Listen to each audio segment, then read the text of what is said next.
Saturday will go, Sunday will go, and Monday will come, and you'll go back to the class. And like this teacher by name Mrs. Thompson entered the class for the first time. And she had this habit of starting her class by saying, "Love you all." But she knew she was lying because she could not feel that love for one of the students in the class who was very unkept, untidy. And there was nothing in the child that drew attention from Mrs. Thompson. She was little indifferent to the child. She picked him for every negative example and ignored him for all the positive reasons. That year, she had written the progress report for the first quarter. And it was a system in the school that the headmasters have to countersign every progress report. The headmasters called for Mrs. Thompson and told Mrs. Thompson, a progress report should report some progress. It should make a parent feel my child has a future. The way you have written the progress report for Teddy, that is how he was called. The way you have written the progress report for Teddy, parents will give up on Teddy. Mrs. Thompson immediately said, there's nothing I can do. I have nothing positive to write about the child. Immediately, the headmasters asked the administrative staff of the school to trace the old year progress reports of Teddy and send it across to Mrs. Thompson's class. Mrs. Thompson saw the third standard progress report. And it was written, the final remarks, Teddy is the brightest child in the class.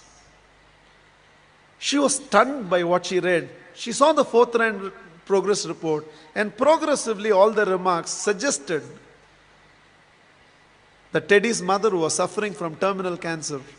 She is not able to give the attention she used to give to Teddy, and it's just beginning to show up on the performance of Teddy.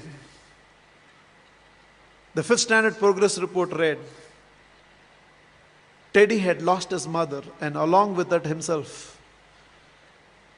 He desperately needs help, otherwise we will lose this child. By then there were tears in the eyes of Mrs. Thompson. She looked at the principal and said, I know what to do. And she went back to the class. Probably it was a Monday morning. She walked into the class and again from the dais of the class, looked at the class and said, love you all. But she knew she was lying. The love she was feeling for Teddy right now was far, far greater than the rest of the class. She decided that she is going to change her approach. For every positive reason, Teddy's name was called. There was no more a negative reference to the whole thing.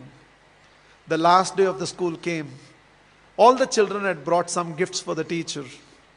There was only one gift which was wrapped up in an old newspaper. Somehow, the sense of a teacher, she knew that it must be from Teddy. She opened that first. A half-used perfume bottle and a bracelet from which a few stones had already fallen was there.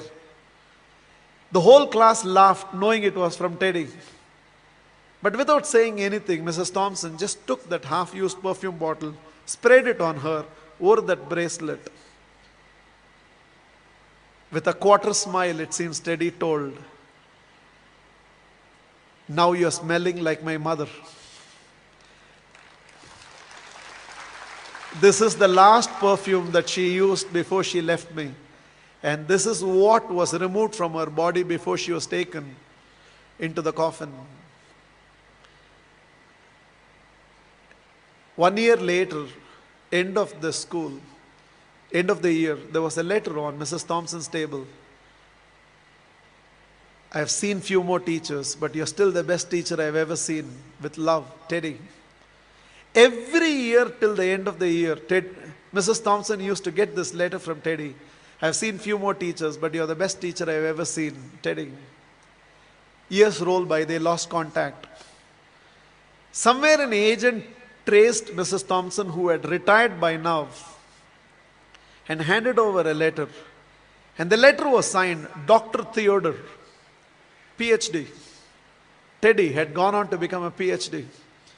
And the letter read, I have seen many more people in life. Mrs. Thompson, this is your Teddy. You're still the best teacher I've ever seen. I'm getting married. And I cannot dream of getting married without your presence. Along with that enclosed were to and fro flight tickets. Mrs. Thompson couldn't resist. She no more had the perfume bottle, but she still preserved the bracelet. She wore that and went to the church. She was trying to sit in the last row, but volunteers identified and ushered her right to the front row. And right in the front row, there was a seat with a placard written, Mother. Theodore personally asked Mrs. Thompson to sit in the chair and whispered, you are the closest to my mother that I have ever experienced. And whatever I am today, it's because of you, ma'am. The wedding happened, and after the wedding,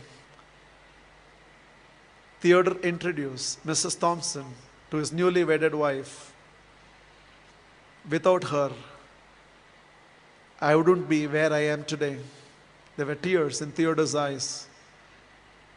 It seems Mrs. Thompson told the newly wedded woman, without Teddy, I would have never realized a teacher must first be a mother to every student of hers and only then a teacher.